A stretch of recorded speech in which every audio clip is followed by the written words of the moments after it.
This topic. Insert into select in SQL. So the insert into select statement in SQL allows you to insert data into a table by selecting data from another table or tables. Okay, so ఇంకో table నుంచి కానీ multiple tables నుంచి. This is useful in many real-time scenarios, such as copying data between tables, archiving data, or populating a new table based on the existing data.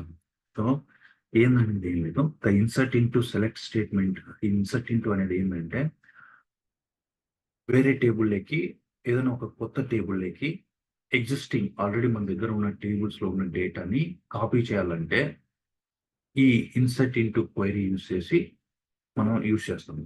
So అంటే ఎలాంటి సినారియోస్లో data copy చేస్తామంటే maybe ఏదైనా archive టేబుల్లో ఏదైనా some old records మనం archive చేస్తాం over a period of time, like emails కానీ ఏమైనా కానీ మెసేజెస్ కానీ ఆర్కైవ్ చేసినట్టు some kind of old transactions. For example, you can insert into select statements to copy old transactions from the transactions to transaction archive table. So అట్లా ఏదన్నా కొన్ని ఇంకా records వద్దనుకున్నాం old రికార్డ్స్ని, so అప్పుడు బ్యాకప్ లాగా మనం archive చేస్తాం అనమాట. అట్లా పాపులేటింగ్ a new table, you can use the insert into select statement to populate this table with data from the accounts and customers table. So ఒక టేబుల్లో నుంచి ఇంకో టేబుల్లోకి ఏదైనా పాపులేట్ చేయాలన్నా చేయొచ్చు in data from multiple tables. So మనం ఏదైనా report చేసేటప్పుడు రిపోర్ట్ ఏదైనా మనం జాయింట్స్ యూజ్ చేసి 2 or 3 joints or 4 joints use చేసి మనం ఒక కన్సాలిడేటెడ్ రిపోర్ట్ చేస్తాం ఫైనల్గా. సో ఆ రిపోర్ట్లో వచ్చిన ఇన్ఫర్మేషన్ అంతా మనం ఒక కన్సాలిడేట్ రిపోర్ట్ని సింపుల్గా యూజ్ చేయడానికి ఇంకో టేబుల్లోకి మనం ఇన్సర్ట్ చేసుకోవచ్చు డేటా. సో అట్లాంటి కేసెస్లో కానీ సో ఈ ఇన్సర్ట్ ఇంటూ సెలెక్ట్ స్టేట్మెంట్ చాలా యూస్ఫుల్ అవుతుంది. సో కొన్ని ఎగ్జాంపుల్స్ మనం చూసినామంటే రియలిస్టిక్గా, సో అది ఎక్కడ ఎలా యూస్ఫుల్ అవుతుంది మోర్ క్లారిటీ వస్తుంది. So let's see with example. Okay, that into so insert into the first example, archive transactions older than a specific date. Okay,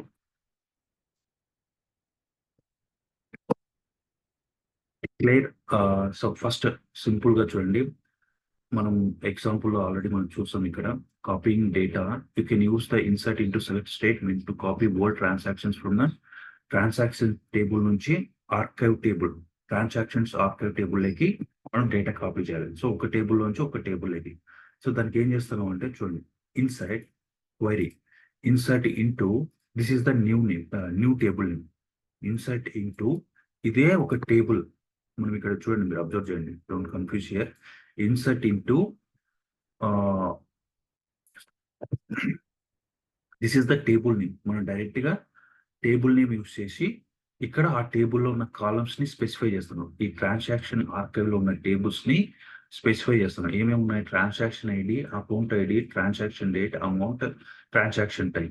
okay, so insert into కొత్త table. ఈ insert into అనే command use చేసినప్పుడు ఇది కొత్త table, మీరు ఏ టేబుల్లోకి అయితే data copy చేయాలనుకుంటున్నారో ఆ టేబుల్ అనమాట.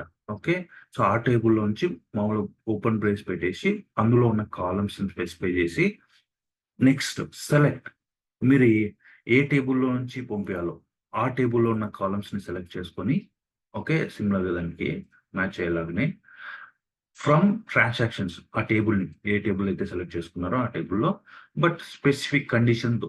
మీకు అన్ని మొత్తం ట్రాన్సాక్షన్ టేబుల్ అంతా మీరు ఆర్కైవ్ చేయట్లేదు, only way transaction date less than some date pass చేస్తారు. సో ఆ డేట్ ప్రకారము ఆ డేట్ కన్నా తక్కువ ఉన్న records, I mean 1 year ago records అనుకో, ఫర్ ఎగ్జాంపుల్ నేను archive date less than 1 year records అంటాను. సో 1 year కన్నా ముందు ఉన్న రికార్డ్స్ అన్ని ఆర్కైవ్ అయిపోయి ఆర్కైవ్ టేబుల్లోకి పడిపోతాయి. ఓకే, సో అది కాపీ చేస్తాం అనమాట. ఓకే, ఆ టేబుల్కి ఇన్సర్ట్ చేస్తాం. ఒకవేళ మీకు ఇది optional, not related to insert statement topic, but ఒకవేళ మీకు మీనింగ్ఫుల్గా మళ్ళీ ఇంకా ట్రాన్సాక్షన్స్ టేబుల్లో వద్దనుకున్నారనుకో, ఎందుకంటే ఆల్రెడీ ఆర్కైవ్ టేబుల్లోకి మీరు సేవ్ చేసుకున్నారు. సో మీకు ట్రాన్సాక్షన్స్ టేబుల్లో వద్దనుకుంటే మీరు డిలీట్ చేసుకోవచ్చు. So this is optional. We're talking about this insert into. So one more time, what is this insert into use చేసినప్పుడు అంటే, ఇన్సర్ట్ ఇంటూ అనేది కమాండ్ ఎందుకు యూజ్ చేస్తాము? ఒక టేబుల్ నుంచి ఉన్న డేటాని ఇంకో టేబుల్లోకి కాపీ చేయడానికి. సో ఇన్సర్ట్ ఇంటూ, సో మీరు ఏ టేబుల్లోకి స్ట్రైట్ ఫార్వర్డ్ మీరు ఇన్సర్ట్ ఇంటూ ఏ టేబుల్లోకి ఇంటూ లో ఈ టేబుల్లోకి ట్రాన్సాక్షన్ ఆర్కైవ్ టేబుల్లోకి. ఓకే, సో ఈ కాలమ్స్ అన్ని ఆ టేబుల్లో ఉన్న కాలమ్స్ అన్ని ఏవైతే మీరు తెచ్చుకోవాలనుకున్నారో ఆ కాలమ్ నేమ్స్ అన్ని సెలెక్ట్ ఏ టేబుల్ నుంచి అయితే మళ్ళీ ఆ సెలెక్ట్ ఏ టేబుల్ నుంచి అయితే తీసుకున్నారో అవే కాలమ్స్ అన్ని సారీ మనం కాపీ చేస్తున్నామంటే ఒక టేబుల్ నుంచి ఇంకో టేబుల్ కదా. సో ఇంకో ఆ టేబుల్లో ఉన్న కాలమ్స్ కూడా యూజ్ చేసి సెలెక్ట్ చేసుకొని డైరెక్ట్ గా మొత్తం టేబుల్ కాపీ చేయాలంటే డైరెక్ట్ గా ఇట్లే కాపీ చేయొచ్చు. లేదు స్పెసిఫిక్ బేస్డ్ కండిషన్ అయితే ఇట్లా మనం కండిషన్స్ పెట్టి కూడా చేసుకోవచ్చు. ఓకే, సో ఐ థింక్ మనకి ట్రాన్సాక్షన్స్ ఆర్కైవ్ టేబుల్ లేదు, మనం ఇప్పుడు బ్యాంక్ టీవీలో యూజ్ చేయలేదు ఇంకా. సో దానికి స్క్రిప్ట్ చూద్దాం, ట్రై చేద్దాం. దాని స్క్రిప్ట్ ఉంది మన దగ్గర already. So create table. Okay,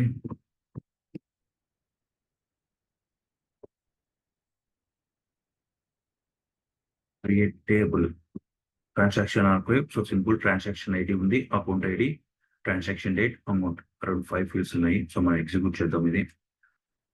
so command completed successfully. So మనకి ఇప్పుడు ఈ టేబుల్ వచ్చింది. సో ఇక్కడ చూడండి, ఇక్కడ ఉన్న కాలమ్సే మనం ఇక్కడ స్పెసిఫై చేసినాం. ఒక transaction ID, account ID, transaction date, amount, 5 columns ఉన్నాయి. ఇక్కడ కూడా మన టేబుల్లో 5 కాలమ్స్ మనం క్రియేట్ చేసినాం. సో అవే 5 కాలమ్స్ వచ్చేసి మళ్ళీ ట్రాన్సాక్షన్స్ టేబుల్లో ఉన్నట్టు కదా. సో కాపీ చేస్తున్నాం. సో ఇప్పుడు ఏం చేద్దాం, ఆర్కైవ్ డేట్ ఇక్కడ ఫస్ట్ ఒకసారి మన ట్రాన్సాక్షన్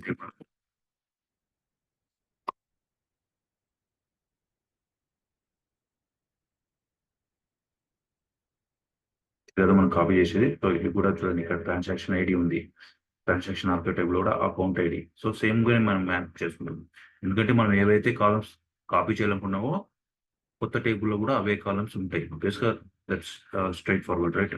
సో అట్లా మెయిన్ కాపీ చేయడానికి కాబట్టి సేమ్ కాలమ్స్ మనము ఆల్రెడీ యూజ్ చేస్తుంటాం. ఏవైతే కాలమ్స్ అవే కాలమ్స్ చూడండి, transaction ID, account ID, transaction date, amount, transaction type. Okay, so ఇక్కడ మన టేబుల్లో అబ్జర్వ్ చేస్తే అన్ని లేటెస్ట్ గా 2024 4th month 12 రీసెంట్ గా మనం క్రియేట్ చేసిన రికార్డ్స్ ఉన్నాయి.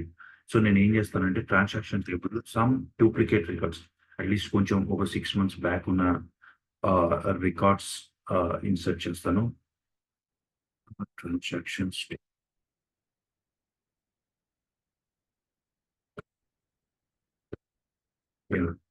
సో ఎందుకంటే ఇవి చూడండి, కొంచెం 1 year పైన, ఇది 9 months పైన, 6 months పైన కొంచెం ఓల్డ్ డేటా ఇన్సర్ట్ చేస్తాను ట్రాన్సాక్షన్స్ టేబుల్కి. సో ఈ కోడ్ మీకు ఇస్తాను, ఈ స్క్రిప్ట్ ఇవన్నీ డిస్క్రిప్షన్ లో కూడా మీకు ఉంటాయి, ఇవన్నీ చెక్ చేయండి. ఓకే, సో అది 5 rows పెట్టి, సో ఇప్పుడు మళ్ళీ మన టేబుల్ చూద్దాం. సెలెక్ట్ ట్రాన్సాక్షన్స్ టేబుల్లో కొత్త రికార్డ్స్ వచ్చినాయి, కొంచెం ఓల్డ్ రికార్డ్స్ కూడా మనం ఇన్సర్ట్ చేసినాము. సో ఇప్పుడు మన ఆర్కైవ్ డేట్ కి ఏం పాస్ చేస్తాం ఎగ్జాంపుల్. సో ఆర్కైవ్ డేట్ వచ్చేసి ఇక్కడ 2023 ఉంది.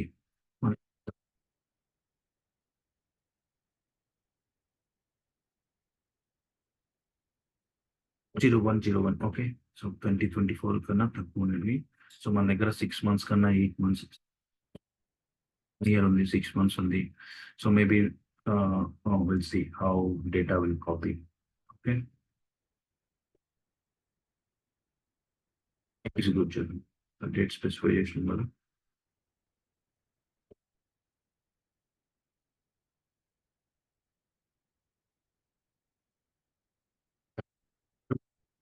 మనకి ఈ కండిషన్ పైన ఒక 6 months పైన ఓన్లీ 3 రికార్డ్స్ ఉన్నాయి, ఓల్డ్ రికార్డ్స్. సో మన ఉన్న టేబుల్లో సో ఆ 3 rows ఎఫెక్ట్ అయినాయి. సో మళ్ళీ సేమ్ రికార్డ్స్ మనము ఇక్కడ అన్ఫార్చునేట్ మనం ఇక్కడ డిలీట్ రాస్తుంది కదా, అవి ట్రాన్సాక్షన్ టేబుల్ నుంచి డిలీట్ అయినాయి. ఓకే, సో ఇప్పుడు మనం ఈ టేబుల్ డేటా కాపీ అయిందా లేదనేది చూద్దాం. సెలెక్ట్ లో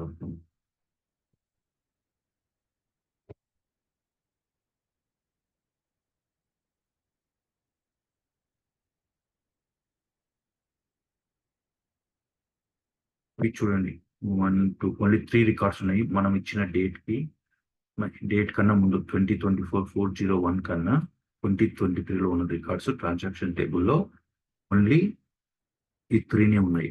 ఐ థింక్ ఆ 3 డిలీట్ అయింటాయి. ఇక్కడ ఉండవు. చూడండి, ఇక్కడ అన్ని 2024 ఉన్నాయి. సో మనం ఇక్కడ ఎందుకంటే 2023లో ఉన్న రికార్డ్స్ ఆల్రెడీ ఇక్కడ ట్రాన్సాక్షన్ ఆఫ్టర్ టేబుల్లో కాపీ అయినాయి. సో అక్కడ డిలీట్ అయిపోయినాయి. ఓకే, సో అది. సో ఇక్కడ ఏం చేసినాం మనం, ఇన్సర్ట్ ఇంటూ. సో వేరే టేబుల్లోకి డేటా కాపీ చేస్తున్నాం, వేరే టేబుల్ నుంచి ఇంకా కాపీ. ఇట్లా మనము యూజ్ చేసి ఓకే ట్రాన్సాక్షన్ కాలమ్ స్పెసిఫై చేసి సేమ్ లైక్ మామూలు మనం ఈవెన్ ద నార్మల్ క్వైరీ కూడా చూడండి, ఇన్సర్ట్ ఇంటూ ట్రాన్సాక్షన్స్ మామూలు టేబుల్కే. సో మామూలు టేబుల్లో కూడా మనం అకౌంట్స్ ఇట్లా స్పెసిఫై చేసి వాల్యూస్ ఇస్తాము. కానీ ఇక్కడ వాల్యూస్ బదులు ఏం చేస్తామంటే సెలెక్ట్ యూస్ చేస్తాం. నార్మల్ ఇన్సర్ట్కి ఏంటంటే ఇది మనం డైరెక్ట్గా వాల్యూస్ ఇన్సర్ట్ చేయట్లేదు. సో మనం సెలెక్ట్ చేస్తున్నాం వేరే టేబుల్లో ఉన్న డేటాని కాబట్టి. సో సెలెక్ట్ యూజ్ చేసి మళ్ళీ ఆ కాలమ్ నేమ్స్ ఆ వేరే టేబుల్ ఏదైతే ఉందో దాంట్లో ఉన్న కాలమ్ నేమ్స్ మళ్ళీ స్పెసిఫై చేసి మనం ఇన్సర్ట్ చేస్తాం. సో అది ఒక example. So will try with one more example like customer account summary table. Maybe this is insert into one more like similar way. The ultimate purpose what we have to understand it is, it's no matter about the example, it's about the insert into what this will do. So మీకు ఎప్పుడైనా ఫ్యూచర్లో ఒక టేబుల్లో ఉన్న డేటాని ఇంకో టేబుల్లోకి copy చేసుకోవాలంటే ఇన్సర్ట్ ఇంటూ యూజ్ చేసి ఆ టేబుల్ నేమ్ మళ్ళీ సెలెక్ట్ ఏ టేబుల్ నుంచి ఏది చేసుకోవాలో ఆ టేబుల్లో ఉన్న కాలమ్స్. మీకు మేబీ ఇప్పుడు ట్రాన్సాక్షన్స్ టేబుల్లో ఇన్ ఫ్యూచర్ ఓన్లీ కొన్ని కావాలి. సో అన్ని అవసరం లేదు. ఏదైనా సింప్లిఫైడ్ రిపోర్ట్ ఓన్లీ 2-3 కాలమ్సే కావాలి. సో కొత్త టేబుల్ క్రియేట్ చేసుకో విత్ 2-3 కాలమ్స్. ఏ టేబుల్లో ఉన్న 2-3 కాలమ్స్ కావాలో ఆ 2-3 కాలమ్స్ మీరు కాపీ సెలెక్ట్ చేసుకొని అట్లా యూజ్ చేయొచ్చు అనమాట. సో అల్టిమేట్గా ఏంటంటే ఇన్సర్ట్ ఇంటూ యూజ్ చేసేది ఒక టేబుల్లో నుంచి ఇంకో టేబుల్లోకి కాపీ చేసుకోవడానికి. అది గుర్తుపెట్టుకోండి. So will see one more example so that it will always better if you see more examples.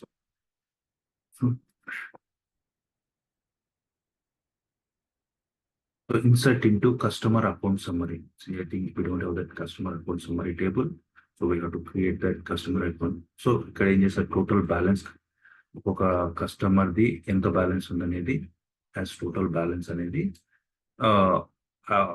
Group by చేసి అగ్రిగేట్ ఫంక్షన్ యూజ్ చేసి టోటల్ బ్యాలెన్స్ కనుక్కున్నాడు. సో గ్రూప్ బై వచ్చేసి కస్టమర్ ఐడి కస్టమర్. సో ఒక్కొక్క కస్టమర్కి total balance, అతని savings కానీ checking కానీ current credit ఏదైనా కానీ డిఫరెంట్ అకౌంట్స్ నుంచి టోటల్గా ఎంత బ్యాలెన్స్ ఉందనేది వెరీ కన్సాలిడేటెడ్ రిపోర్ట్ కావాలనుకున్నాను. సో అందుకే కస్టమర్ అకౌంట్ సమ్మరీ అని ఒక టేబుల్ క్రియేట్ చేసుకొని సో అకౌంట్స్ నుంచి అన్ని క్యాల్కులేట్ చేసి ఇది ఒక రిపోర్ట్ లాగా ఫైనల్ రిపోర్ట్ని ఈ టేబుల్లోకి సింపుల్గా యాక్సెస్ చేసుకోవడానికి ప్రతిసారి క్యాల్కులేషన్ లేకుండా డైరెక్ట్ కస్టమర్ అకౌంట్ సమ్మరీలో సేవ్ చేసుకొని ఈ టేబుల్ని డైరెక్ట్గా యాక్సెస్ చేసుకోవచ్చు. సో అది అంతే. ఓకే, సో ఏం చేసాం ఇప్పుడు దీనికి ఒక టేబుల్ కూడా ఆల్రెడీ ఐ థింక్ మన దగ్గర ఆ టేబుల్ లేదు, కస్టమర్ అకౌంట్ సమ్మరీ. సో మీరు ఇట్లా క్రియేట్ చేసి ఆ 3 ఫీల్డ్స్తో ఎగ్జిక్యూట్ స్టేట్మెంట్ ఎగ్జిక్యూట్ చేస్తే ఫైనల్ రిపోర్ట్ మనకు వస్తుంది. సో మళ్ళీ కస్టమర్ ఐడి అకౌంట్ అనేది మ్యాచ్ చేసి ఓన్లీ 2 రికార్డ్స్ ఉన్నాయి మేబీ ఈ కండిషన్ బేస్ చేసుకొని. Okay, on customer ID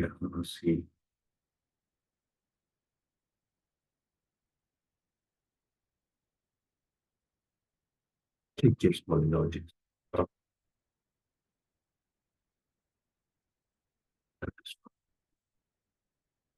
customers.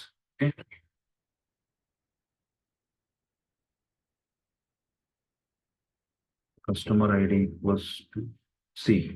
ఎందుకు 2 రికార్డ్స్ వచ్చినాయంటే కస్టమర్ ఐడి చూడండి, అకౌంట్స్ టేబుల్లో కస్టమర్ ఐడి ఓన్లీ 1 2 6 రికార్డ్స్ ఉన్నాయి, అకౌంట్స్ ఏమో 6 ఉన్నాయి. కానీ కస్టమర్ ఉండేది సింగిల్ కస్టమరే. ఒక కస్టమర్కే సేవింగ్స్ అకౌంట్ ఉంది, చెకింగ్స్ అకౌంట్ ఉంది, క్రెడిట్ కార్డ్ ఉంది. సో ఇద్దరు కస్టమర్లే కాబట్టి ఉండేది టోటల్గా మనకి ఇద్దరు 2 రికార్డ్సే వచ్చినాయి. రైట్, మనకు ఉండే కస్టమర్ టేబుల్లో ఇక్కడ ఉండే కస్టమర్స్ 2నే 1 2 ఒక కస్టమర్కే 3 అకౌంట్స్ ఉన్నాయి. సేవింగ్స్ ఉంది, చెకింగ్ ఉంది, క్రెడిట్ కార్డ్ ఉంది. సో మనకి ఫైనల్‌గా కన్సాలిడేటెడ్ రిపోర్ట్‌లో మనం చూస్తే ఓన్లీ 20% కస్టమర్స్ ఉన్నారు కాబట్టి అక్కడ ఇప్పుడు మన ఈ ఈ ఈ స్టోర్ క్లోజర్ ఏం చేస్తుంది?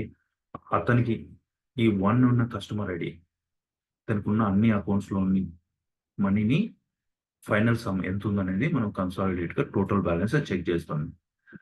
అది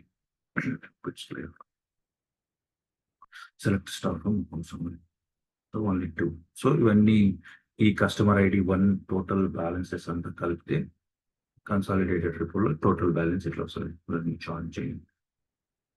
అట్లా ఇట్లాంటి సమ్మరీ చేసుకోవడానికి కూడా మీరు సెపరేట్ టేబుల్ అట్లా స్పెసిఫై చేసుకోవాలన్నా మీరు అట్లా సెపరేట్ చేయొచ్చు. Copying data to archive table, copying to data to this table only if required backup tables also merging data like joins use చేసి డిఫరెంట్ డేటా చేసి ఫైనల్ రిపోర్ట్ ని మళ్ళీ ఒక టేబుల్ లాగా అవసరం వస్తాయి. అట్లాంటి సిచ్యువేషన్స్ కూడా. సో మీరు అలాంటప్పుడు ఫైనల్ గా ఇన్సర్ట్ ఇంటూ అంటే ఏంటి? ఇన్సర్ట్ ఇంటూ అనేది ఒక టేబుల్ నుంచి ఇంకో టేబుల్‌కి, కొత్త టేబుల్‌కి మీరు డేటా ట్రాన్స్‌ఫర్ చేసుకోవచ్చు. ఎగ్జిస్టింగ్ టేబుల్స్ నుంచి. మల్టిపుల్ టేబుల్స్ అయినా సరే ఇప్పుడు మల్టిపుల్ టేబుల్స్ నుంచి కూడా మనము యూజ్ చేసి తెచ్చుకున్నాం. బ్యాలెన్స్ కంబైన్ చేసి, జాయిన్ చేసి ఇట్లా. ఇట్లా ఇంకా వేరే టేబుల్స్ నుంచి కూడా మనం జాయిన్ చేసి కూడా ఫైనల్ రిపోర్ట్‌లకి, ఫైనల్ కొత్త టేబుల్‌లకి మనం వేసుకోవచ్చు అన్నమాట. సో అది about inserting to select in SQL. Yeah, I think that's it for today's video. See you on the